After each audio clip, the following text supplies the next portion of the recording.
confess I did the assignment wrong, and I sent you a line, not the first line, so hopefully I'm forgiven. I had a baby last December. Thank you. I didn't have a plan for his birth exactly, but I had, let's call it a desired outcome.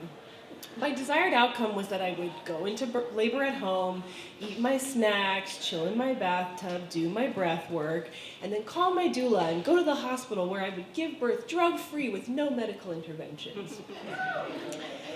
I knew things might not go exactly according to plan, and I really did have an open mind about it, but there was one thing I was dead set against, which was having a C-section. But then I had complications, and I had to be induced 3 weeks early. So I didn't get to go into labor at home. No snacks, no bathtub.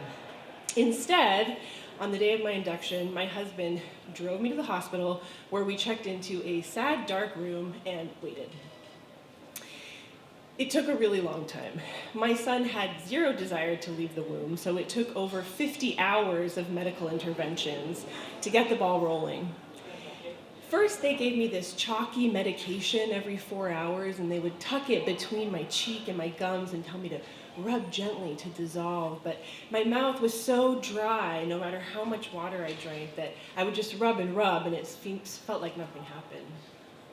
And then I had to have a cervical balloon, which I will spare you the details, but somehow is worse than it sounds. They also kept bringing me trays of Jell-O and water ice, but no actual food. So at one point I was starving, and I sent my husband across the street to Wawa to get me some mac and cheese.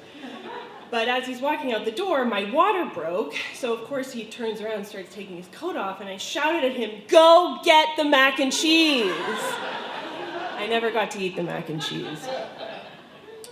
When we finally got to the main event, getting the baby out, I was doing fine-ish, but I'd been pushing for 4 hours at that point, and I wasn't making a lot of progress because my son was upside down, so he kept knocking into my pubic bone. And so my midwife delivered some bad news. "Steph," she said soberly, "I can give you 1 more hour to push, but after that, I have to recommend a C-section." She explained that if I pushed for much longer, I risked hemorrhaging or permanently damaging my pelvic floor. "Elsa," I said, "we're not having surgery today." That was at 6 a.m. So Elsa, amazing Elsa, to her massive credit, totally supported my goal, and she had a plan.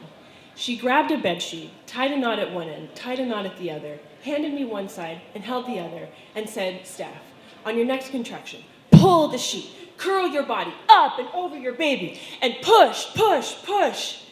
I had a contraction. I nearly pulled that tiny woman onto the bed with me. Between contractions, my husband and I chatted amiably with the hospital staff. I had an unbelievable 5 to 10 minutes between contractions, and so we had to do something. But I was losing my mind because every minute was cutting into my 1-hour deadline.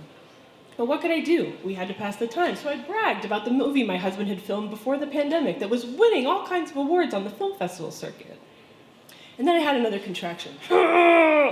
Elsa dug in her heels as I dragged her across the polished concrete floor. "Let's get that birthing bar," she said.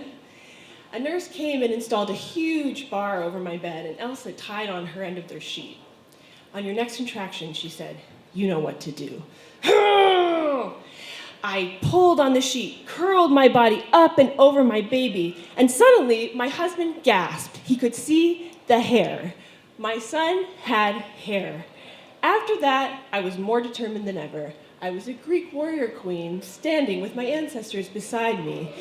I was going to get that baby out. I had another contraction.